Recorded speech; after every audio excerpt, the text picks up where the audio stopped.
السلام علیکم، آپ دیکھ رہے ہیں شہدائے کربلا کا مختصر تعارف۔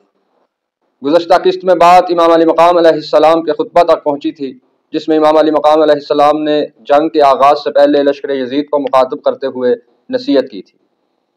بات کو مزید آگے بڑھانے سے پہلے گزشتہ قسط کے ریکیپ دیکھ لیتے ہیں تاکہ ہماری گفتگو کا تسلسل قائم رہے۔ جب عمر بن سعد کا لشکر افواج حسین علیہ السلام پر حملہ کرنے کے لیے پر تول رہا تھا تو امام حسین علیہ السلام نے بریر ابن خزیر علیہ السلام سے کہا کہ آپ جا کر لشکر یزید کو سمجھائیں۔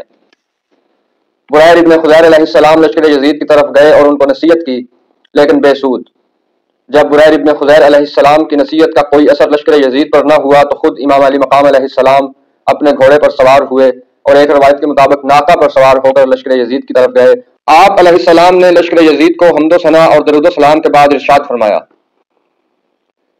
اے لوگوں، وائے ہو تم پر، تم نے سرگردان حالت میں ہم سے مدد طلب کی اور ہم تمہاری مدد کے لیے جلد حاضر ہو گئے، لیکن تم نے جن تلواروں کو ہماری نصرت میں اٹھانے کی قسم کھائی تھی ان کو ہمارے قتل کے لیے اٹھا رکھا ہے، جس سے ہم اپنے اور تمہارے دشمنوں کو مارنا چاہتے تھے۔ آج تم سب اپنے دوستوں کو قتل کرنے کے لیے اپنے دشمن کی مدد کر رہے ہو، حالانکہ نہ انہوں نے تمہارے درمیان عدل و انصاف کو رائج کیا اور نہ ان کی مدد کرنے میں تمہیں خوشی کی امید ہونی چاہیے۔ تم پر وائے ہو، کس لیے ہماری نصرت سے ہاتھ اٹھا لیا، حالانکہ تلواریں نیاموں میں اور دل مطمئن پرسکون اور ارادے محکم ہو چکے تھے، لیکن باوجود اس کے کہ تم نے فتنے کی آگ جلانے میں ٹڈیوں کی مانند جلدی کی اور اپنے آپ کو آگ میں ڈال دیا۔ اے حق اور اسلام کے دشمنوں، اے قرآن سے منہ موڑنے والوں اور کلمات میں تحریف کرنے والوں، اے گنہگار لوگوں، اے شیطانی وسوسوں کی پیروی کرنے والوں، اے پیغمبر اسلام صلی اللہ علیہ وسلم کی شریعت اور سنت کو مٹانے والوں، خدا کی رحمت تمہارے شامل حال نہ ہو۔ ان پلید لوگوں کی حمایت تو کر رہے ہو لیکن ہماری نصرت سے دستبردار ہو گئے ہو۔ ہاں، خدا کی قسم، قدیم زمانہ ہی سے تم میں مکر و فریب تھا اور تمہارا خمیر اسی مکر و فریب کے پانی سے اٹھایا گیا اور تمہاری فکر اسی پر پروان چڑھی ہے۔ تم ایسے بدترین پھل ہو کہ جو کھانے والوں کے گلے کو زخمی کر دیتا ہے، اور تم ان ظالموں غاصب لوگوں کے سامنے چھوٹے سے لقمے کی مانند ہو۔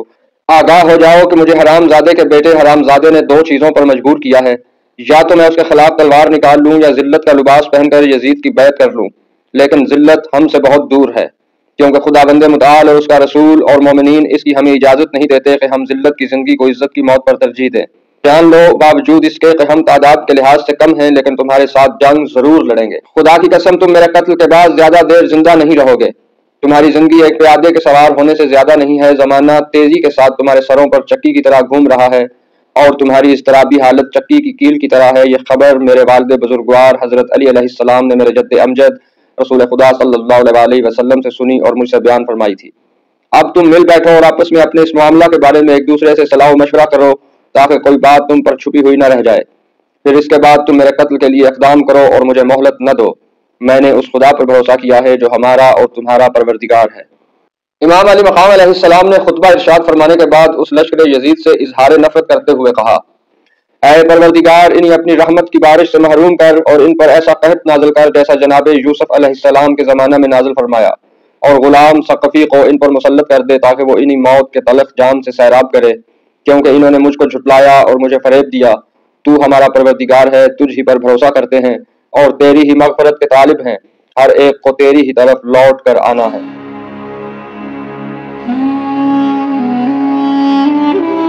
خطبہ ختم ہونے کے بعد امام علیہ السلام اپنی سواری سے نیچے اترے اور رسول خدا صلی اللہ علیہ وسلم کا گھوڑا کہ جس کا نام مرتجز تھا طلب فرمایا اور اپنے ساتھیوں کو جنگ کے لیے آمادہ کیا۔ گزشتہ ایک ساتھ میں یہ تفصیلات گزر چکی ہیں کہ کس طرح جنگ کربلا وقوع پذیر ہوئی اور کس طرح شہداء نے اپنی قربانیاں پیش کی۔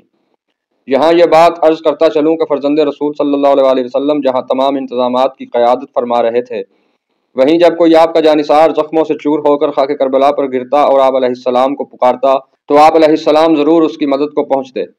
اکثر آپ علیہ السلام کو شہداء کا جسد اطہر حاصل کرنے کے لیے دشمن سے خون ریز جنگ لڑنا پڑتی۔ یوں یہ بات بھی ثابت ہو جاتی ہے کہ نواسہ رسول صلی اللہ علیہ وسلم صرف خیمہ میں بیٹھ کر حکم صادر نہیں فرما رہے تھے، بلکہ صبح سے شہادت تک آپ علیہ السلام وقتاً فوقتاً مسلسل جنگ آزمائی بھی کر رہے تھے۔ 10 محرم الحرام کا سورج آہستہ آہستہ عصر کی طرف گامزن تھا۔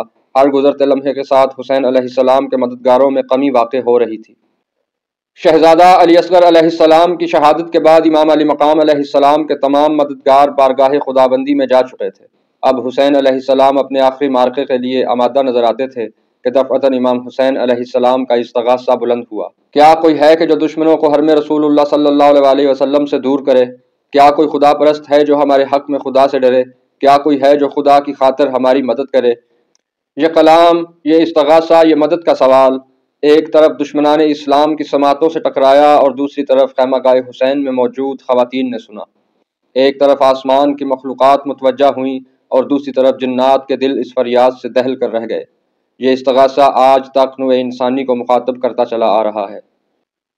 اہل باطل کے دل پتھر ہو چکے تھے اور خواتین جنگ لڑنے سے قاصر تھیں۔ اس کا نتیجہ یہ نکلا کہ لشکر یزید میں اطمینان اور خیمہ گاہ حسین میں گریاں کا آغاز ہو گیا۔ کربلا ناسخ التواریخ کا حوالہ دے کر بنائے لا الہ کے مصنف اس واقعے کو نقل کرتے ہیں کہ یہ آواز سن کر جنوں کا ایک گروہ آ گیا اور حسین علیہ السلام سے درخواست کی، ہم آپ علیہ السلام کی مدد کرنا چاہتے ہیں۔ حسین علیہ السلام نے انہیں دعائے خیر دی اور فرمایا، میں نے شہادت کی سعادت حاصل کرنی ہے۔ یہ صداۃ و اتمام حجت ہے تاکہ خدا اور رسول صلی اللہ علیہ وسلم کے دشمن یہ نہ کہیں کہ حسین نے ہمیں مدد کے لیے پکارا ہی نہیں تھا۔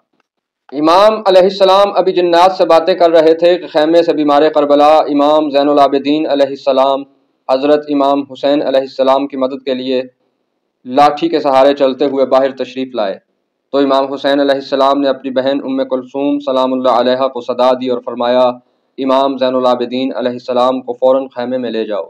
پھر خود امام حسین علیہ السلام نے خیمے میں جا کر امامت حضرت زین العابدین علیہ السلام کے سپرد کی۔ اس کے بعد امام علی مقام علیہ السلام بنی ہاشم کی خواتین سے مخاطب ہوئے، اے زینب، اے ام کلثوم، اے رقیہ، اے رباب، اے سکینہ، اے بہنوں، اے بیٹیوں، اے بیبیوں، تمہیں میرا آخری سلام ہو۔ آپ علیہ السلام نے مزید فرمایا، اے زینب، ہر مصیبت اور ہر بلا میں خدا کو یاد رکھنا، اپنے رحیم و کریم خالق کو نہ بھولنا، صبر کا دامن ہاتھ سے نہ چھوڑنا، اللہ کی راہ میں غم کو راحت سمجھنا۔ اے بہن زینب، یہ یتیم بچے اور اہل بیت کے قیدیوں کا یہ قافلہ اب تمہارے ساتھ ہے۔ اس کے بعد امام علیہ السلام نے ایک پرانا لباس اور ایک نیا لباس طلب فرمایا۔ آپ علیہ السلام نے پہلے پرانے لباس کو زیبتن کیا اور پھر اسے جگہ جگہ چاک کر دیا، پھر اس کے اوپر نیا لباس پہنا۔ حسین علیہ السلام کا مقصد یہ تھا کہ جب جنگ کے بعد یہ ظالم اور نام نہاد مسلمان ہمارے مال و متاع کو لوٹیں تو کم از کم ایک پرانا اور پھٹا ہوا لباس میرے بدن پر رہ جائے۔ صبر و استقلال کا آسمان رسول خدا صلی اللہ علیہ وسلم کا بیٹا مرتجز پر سوار تھا۔ سر پر وہی امامہ تھا جو رسول خدا صلی اللہ علیہ وسلم باندھا کرتے تھے۔ ہاتھ میں وہی تلوار تھی جو آسمان سے نازل ہوئی تھی، جو رسول خدا صلی اللہ علیہ وسلم نے علی ابن ابی طالب علیہ السلام کو عطا کی تھی۔ لوگوں کا خیال تھا کہ عباس و اکبر علیہ السلام کی شہادت، اصحاب باوفا اور رشتہ داروں کی جدائی، زخموں کی کثرت اور شدت پیاس نے نواسہ رسول صلی اللہ علیہ وسلم کو کمزور کر دیا ہے، مگر حسین علیہ السلام غضبناک تھے۔ مرتجز برق رفتاری سے دشمن کی طرف بڑھ رہا تھا، ذوالفقار ہوا کے سینے کو چیرتے ہوئے دشمن کو اپنا ہدف بنانے کے لیے بے چین تھی۔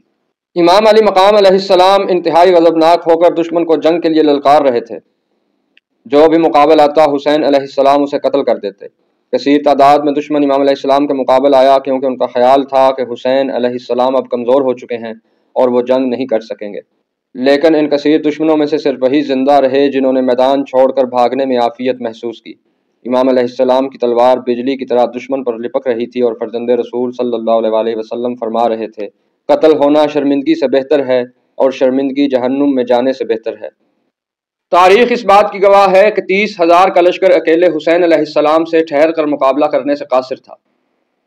جب دشمن بہت دور نکل جاتا تو امام علی مقام علیہ السلام اس کا تعاقب چھوڑ کر واپس اپنے مرکزی نقطے پر آ جاتے اور فرماتے، لا حول ولا قوۃ الا باللہ العلی العظیم۔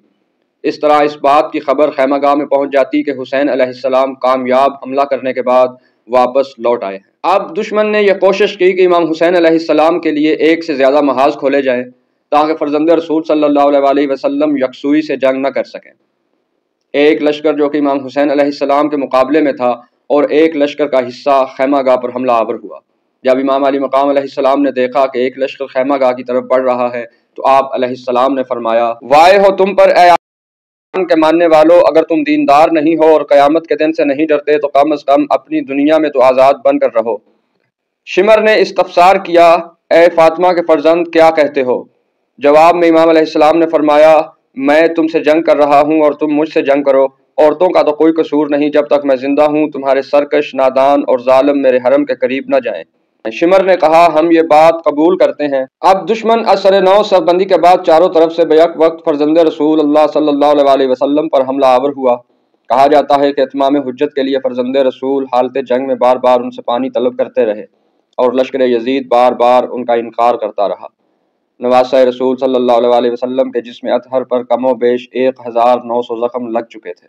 آپ علیہ السلام کے جسم سے خون فوارے کی طرح نکل رہا تھا۔ دشمن ایک بار پھر پسپا ہو چکا تھا۔ امام علی مقام علیہ السلام جو تھکان سے نڈھال ہو چکے تھے، ایک مقام پر کھڑے ہوئے تاکہ کچھ دیر آرام کر لیں کہ ناگہاں ایک پتھر آپ علیہ السلام کی پیشانی مبارک پر لگا اور خون جاری ہو گیا۔ آپ علیہ السلام نے اپنے عبا کے دامن سے اپنے خون کو صاف کرنا چاہا کہ اتنے میں ایک زہر آلود تیر سنسناتا ہوا آیا اور جناب امام حسین علیہ السلام کے دل پر آ کر لگا۔ امام حسین علیہ السلام نے آسمان کی طرف دیکھا اور کہا، خدا بندہ تو جانتا ہے کہ یہ لشکر اس کو قتل کرنے کا ارادہ رکھتا ہے جس کے علاوہ روئے زمین پر کوئی نبی کا نواسہ نہیں۔ یہ کہہ کر فرزند رسول صلی اللہ علیہ وسلم نے تیر کو اپنی پشت کی جانب سے نکال لیا، مگر اب نواسہ رسول صلی اللہ علیہ وسلم کی طاقت ختم ہو گئی تھی۔ میدان کربلا میں نماز عصر کا وقت ہو چکا تھا۔ جنت کے جوانوں کا سردار، ساقی کوثر کا بیٹا اور نہر فرات جس کی خریدی ہوئی زمین میں بہہ رہی تھی، اس سے کچھ فاصلے پر مٹی سے تیمم کر رہا تھا تاکہ آخری نماز ادا کر سکے۔ امام حسین علیہ السلام نماز عصر کی ادائیگی میں مشغول ہو گئے۔ آپ علیہ السلام سجدے میں تھے کہ شمر ملعون نے آپ علیہ السلام کا سر تن سے جدا کر دیا۔ مرتجز نے اپنے ماتھے پر نواسہ رسول صلی اللہ علیہ وسلم کا خون لگایا اور الٹی ہوئی زین لے کر خیمہ گاہ جا پہنچا۔ گھوڑے کی غیر معمولی آواز بتا رہی تھی کہ اس کی پشت کا سوار اپنے نانا سے ملاقات کو جا چکا ہے۔ خیمہ گاہ حسینی میں گریاں کی آوازیں حشر برپا کر رہی تھی۔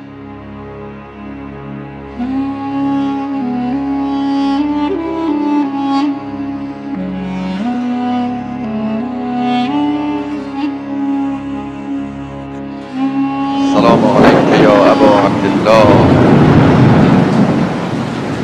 وعلی الارواح التي حلت بنائک، لیک منی سلام اللہ ابدا ما بقیت وبقی اللیل والنہار، ولا جعلہ اللہ آخر العهد منی بزیارتک۔ السلام علی الحسین وعلی علی بن الحسین وعلی اولاد الحسین وعلی اصحاب الحسین الذین بذلوا وهجروا الحسین علیہ السلام۔